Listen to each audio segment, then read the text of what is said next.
So in this video, I'm going to show you how to enable the BNC video output on one of your DVRs if it has a video output.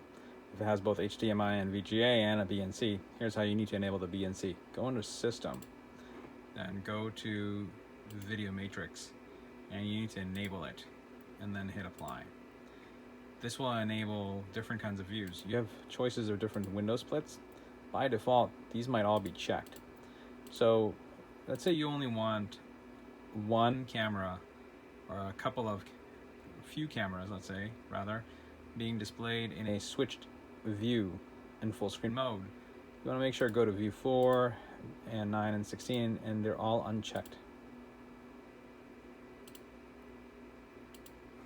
Hit Apply, and go to view 1 and select the camera channels you want and the interval in between their switching, and hit Enable and hit Apply.